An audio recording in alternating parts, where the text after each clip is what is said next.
Good morning बच्चों, एक बार फिर स्वागत करता हूँ आपको आज आप सभी को आपकी क्लास के लिए। और आज क्लास से 10th लेसन नंबर 3 जो का चल रहा था दो चर वाले रैखिक समीकरण युग्म में मैं आज आपको बताने जा रहा हूँ कि रैखिक समीकरण युग्म के हल की जो स्थितियाँ होती हैं वो क्या क्या होती हैं। तो इसको मैंने यहाँ पर बोर्ड पे नोट करा हुआ है, इसको समझ लीजिए ध्यान से कि पहला है a1x plus b1y plus c1 is equal to 0 और a2x plus b2y plus c2 is equal to 0। अगर हमारे पास में दो समीकरण ये है, यानी कि कैसे कह सकते हैं एक रेखीय युग्म इस प्रकार है कि उसमें से एक समीकरण तो इस प्रकार है a1x plus b1y plus c1 is equal to 0 और दूसरा a2x plus b2y plus c2 is equal to 0। अगर ये हमारे पास में दो समीकरण हैं तो हमने अगर देखा है, ऐसा पीछे भी मैं डिस्कस कर चुका हूँ, यदि a1 और a2 का अनुपात हम निकाल रहे हैं, रेशियो निकाल रहे हैं और b1 अपॉन b2 का भी हमने रेशियो निकाला, तो ये क्या आ रहा है, ऊपर नहीं आ रहा है, तो हमें मालूम है कि रेखाएं प्रतिच्छेद करती हैं। ठीक है, प्रतिच्छेद करेंगी तो स्थिति ये वाली होगी, इस तरीके से रेखाएं कट करेंगी और आप देखिए जब ये प्रतिच्छेद करेंगी तो केवल हमारे पास में एक ही बिंदु आ रहा है, तो इसी इस प्रकार के हल को कहा जाता है तथा एक अद्वितीय हल है। अद्वितीय हल का मतलब होता है इसके अलावा दूसरा कोई हल नहीं होगा, केवल यही हल होगा। ठीक है, दूसरा आता है यदि इन रेखाओं का जो रेशियो है, यानी कि जो उनके गुणांकों का अनुपात है a1 upon a2 is equal to तो आ रहा है b1 अपॉन b2, लेकिन not equal to c1 upon c2 आ रहा है। तो ऐसी स्थिति में जो रेखाएं होती है वो कैसी होती है, समांतर होती है। ये रेखाएं समांतर हैं तथा इनका हल नहीं, जब रेखाएं समांतर है तो आपस में प्रतिच्छेद नहीं करेंगी, तो जब प्रतिच्छेद नहीं करेंगे तो उनका हल नहीं होगा। दूसरा आता है यदि a1 upon a2 is equal to b1 upon b2 is equal to c1 upon c2, तो ऐसी स्थिति में क्या होता है, रेखाएं समपाती यानी कि कॉन्करेंट लाइंस होती है, एक के ऊपर एक ओवरलैप होती है, ये इस तरीके से ओवरलैपिंग लाइंस होती है। जो ओवरलैपिंग लाइंस होती है तो इसका मतलब उन रेखाओं को हिंदी में बोलते हैं रेखाएं समपाती हैं तथा अपरिमित रूप से उनके कैसे हल होंगे, अनेक हल हैं। ये हमारे पास में तीन शर्तें होती हैं या तीन स्थितियां होती हैं जब दो रेखाएं आपको दी होती हैं। तो आपकी एक्सरसाइज, अब हम लोग इधर आते हैं, एक्सरसाइज 3.5 में हमने दो क्वेश्चन उठाए हैं इसी चीज को क्लियर करने के लिए। तो एक्सरसाइज 3.5 से क्वेश्चन नंबर 1 और क्वेश्चन नंबर 2, इनमें क्वेश्चन में आपसे क्या कहा गया है कि आपको जैसे जितने भी आपके पास फर्स्ट पार्ट हो चाहे सेकंड पार्ट हो, जितने भी आपके पास में पार्ट दिए हो इन सभी पार्ट में आपको ये चेक करना है कि इनके जो हल होंगे वो कैसे होंगे। इनके हल या तो आपके पास में कैसे हल होंगे, अद्वितीय हल होंगे, या कोई हल नहीं होगा, या अपरिमित रूप से अनेक हल होंगे। तो इनमें से कौन सी स्थिति सही है। और हाँ, एक चीज और जरा देखिए, अगर इनमें से आपको एक पहला वाला केस हो कि पहला वाला केस क्या है, यहाँ देखिए एक अद्वितीय हल है, तो अद्वितीय हल है तो आपको अद्वितीय हल को निकालना होगा।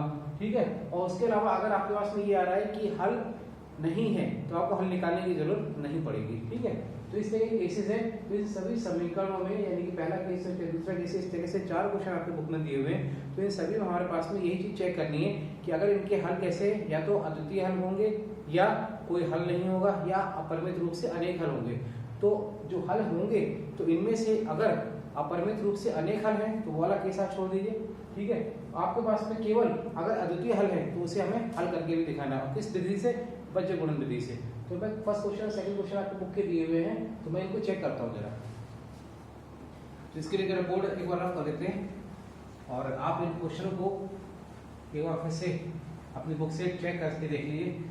आपके पास में अगर आपने बुक डाउनलोड कर रखी है तो उससे देख लीजिए, यही क्वेश्चन है। तो फर्स्ट क्वेश्चन मैं उठा रहा हूँ, this is x minus 3y minus 3 is equal to 0 और दूसरी है 3x minus 9y minus 2 is equal to 0। ये दो समीकरण दी हुई है, पहली समीकरण ये, दूसरी ये है।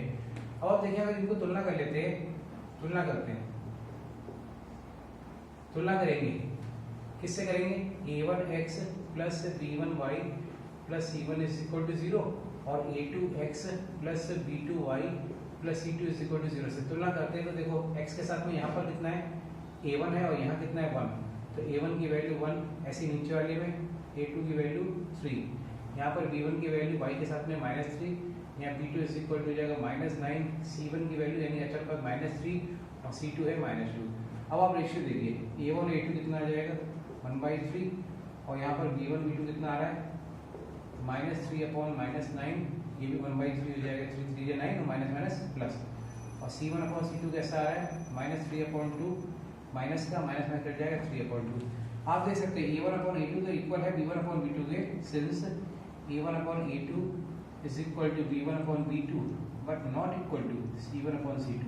तो ये कौन सा केस हो गया? सेकंड वाला केस हो गया। तो आपके पास में क्या लिखना पड़ेगा कि अतः दी गई रेखाओं के कोई हल नहीं है। तो आपको इनको हल भी नहीं करना है, सॉल्व भी नहीं करना है। जब हल ही नहीं है तो सॉल्व कैसे करेंगे? तो ये था फर्स्ट केस, ठीक है। फर्स्ट क्वेश्चन जिसको हमने फर्स्ट क्वेश्चन का फर्स्ट पार्ट में सॉल्व करा था। तो अब हम लोग आते हैं दूसरे क्वेश्चन पर। उसमें देखते हैं क्या स्थिति बनती है। जैसे आपको देते हैं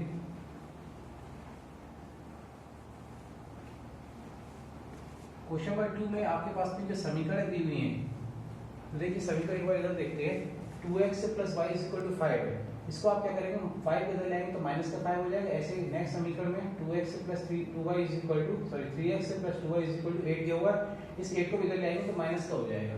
तो इस तरीके से जो आपके पास में क्वेश्चन नंबर फर्स्ट या सेकंड पार्ट में जो समीकरण बनेगी वो बनेगी 2x + y - 5 = 0 और दूसरी क्वेश्चन बनेगी 3x + 2y - 8 = 0। ये दो समीकरण आपको मिल जाएंगी। यहाँ पर भी हम तुलना करेंगे इससे a1x + b1y + c1 = 0 और a2x + b2y + c2 = 0 से तुलना करेंगे। तो आप देखेंगे कि a1 और a2 का मैं डायरेक्ट कर रहा हूँ। यहाँ पर अनुपात कितना होगा? 2/3 और b1 और b2 का रेशियो कितना है? b1 x y का कोएफिशिएंट यहाँ पर है 2 1/2। तो ये इक्वल नहीं आ रहा है। a1/a2 is not equal to b1/b2। और जब ये इक्वल नहीं है तो आपके पास में इसका मतलब क्या लिखेंगे? अतः दी गई रेखाओं के या रैखिक समीकरण के युग्म के रेखाओं के हल कैसे होंगे? एक अद्वितीय हल है।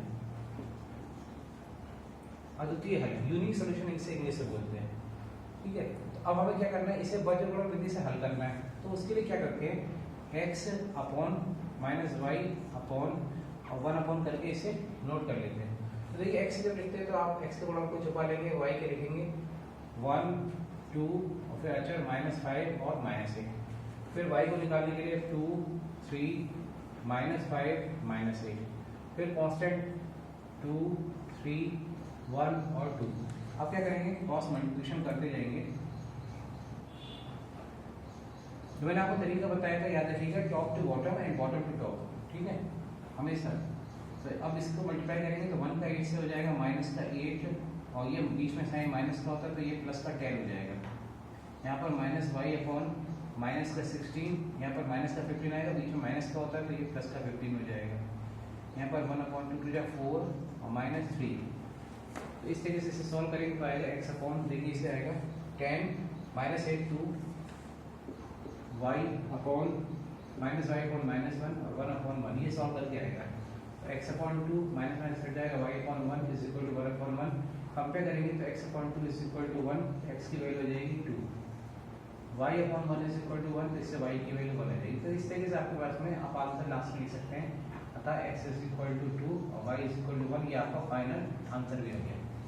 तो इस तरीके से क्वेश्चन नंबर फर्स्ट का सेकंड पार्ट आपका पूरा हो गया। इसी तरीके से एक क्वेश्चन और हम लोग लेते हैं। उसमें आपके पास में क्वेश्चन नंबर 2 ये दिया हुआ है, इधर हम लोग देखते हैं। उस क्वेश्चन में आपके पास में दिया है कि a और b का मान ज्ञात कीजिए, जिसके लिए आपके पास में ये दो रैखिक युग्म दिए हुए थे 2x + 3y = 7 और a - bx + a + by = 3a + b - 2 के जो हल होंगे वो कैसे होंगे? अपरिमित रूप से अनेक हल है। ये हमें a और b का मान ज्ञात करना है, जिसके लिए अनेक हल है इसके। तो अनेक हल की शर्त आपको मालूम है। तो एक बार क्वेश्चन में हमने जैसा पीछे क्वेश्चन में किया था, इनको जितने भी 7x को उधर ले आते हैं, इसको भी उधर ले आते हैं, यानी कौन सी साइड? लेफ्ट साइड ले आते हैं। तो देखिए समीकरण क्या हो जाएंगी? ये हो जाएगी पहली समीकरण 2x + 3y = 7 और फिर हो जाएगा ये a - bx + a + by = 3a + b - 2। तो इस तरीके से आपके पास में ये दो समीकरण बन जाएंगी। अब इन समीकरणों को जब हम हल करेंगे तो उससे हल करने से पहले आप पहले ये चेक करेंगे, ये देखेंगे, क्योंकि आपके पास में क्वेश्चन में साफ दिया हुआ है कि सिंस हल जो है वो कैसे है? दी गई रेखाओं लिख सकते हैं या रैखिक समीकरण, दी गई रैखिक समीकरण युग्म के अपरिमित रूप से अनेक हल हैं, जब ये अनेक हल है तो आपके पास में मालूम आपको शर्त क्या होती है कि a1/a2 is equal to b1/b2 is equal to c1/c2 होता है। ठीक है, अब देखिए a1 का मतलब वो x के गुणा है ना, उनका रेशियो 2/a-b होगा। ठीक है, यहाँ पर हो जाएगा 3/a+b हो जाएगा और यहाँ पर 7/3a+b-2 हो जाएगा। अब ये तीन हमारे पास में रिलेशन होगा 1 2 3, दो करके आप सॉल्व कर लीजिए, फिर a और b को सॉल्व कर लेंगे। तो फर्स्ट और सेकंड लेते हैं। जब हमने ये वाला रिलेशन ले लिया 2/a-b is equal to 3/a+b, cross multiplication कर लेते हैं। 3a-3b is equal to 2a+2b, ये एक तो ट्रांसफर कर लेते हैं, तो ये इधर आ जाएगा, इधर जाएगा, ये रह जाएगा और ये इधर आएगा, तो माइनस का 3b और माइनस का 2b माइनस का 5b this is equal to 0। ये समीकरण नंबर आपके पास में एक लिख चुके हैं, इसे हम लोग 3 लिख देते हैं। अब दूसरे को सॉल्व करते हैं, इसको ले लो चाहे। जब अब 3/a+b is equal to 7/3a+b-2 लेते हैं, तो क्या हो जाएगा, 3 का मल्टीप्लिकेशन कर लेते हैं 9a+3b -6 is equal to 7a+7b। एक तरफ अचर राशि को ट्रांसफर कर लेते हैं, तो 9a में से 7 माइनस हो जाएगा 2a और ये इधर आ जाएगा माइनस का 4b इज इक्वल टू 6। ये हो जाएगी समीकरण 2। इसे आप जरा अगर ध्यान से देखें तो ये पूरी समीकरण 2 से डिविजिबल है, 2 से भाग कर सकते हैं, तो ये a - 2b is equal to 3 हो जाएगा, जिससे समीकरण नंबर 4 मान लेते हैं। और पहली समीकरण जो है वो a - 5b is equal to 0, इससे पहले वाली जो समीकरण आई थी वो थर्ड समीकरण थी। इनके अगर साइन चेंज कर दें तो देखिए इससे कट जाएगा, ये प्लस हो जाएगा, ये माइनस हो जाएगा, कट जाएगा। 3b is equal to 3, b की वैल्यू आपके पास में 3/3 कट जाएगा, b की वैल्यू हो जाएगी 1। जब b की वैल्यू 1 आ जाएगी इसी एक समीकरण दीजिए, a - 5b is equal to 0 था, यहाँ पर ये अगर हम रख देते तो a - 5 इंटू b की जगह 1 रखा तो a की वैल्यू हो जाएगी 5। तो इस तरीके से आपके पास में a और b का मान आ जाएगा, a का मान 5 और b का मान 1।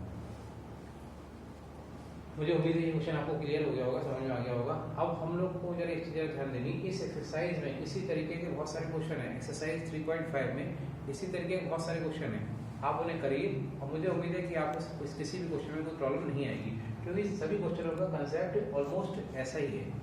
ठीक है, तो आज की क्लास के लिए इतने, हम लोग नेक्स्ट क्लास में आगे का डिस्कस करेंगे। Thank you very much.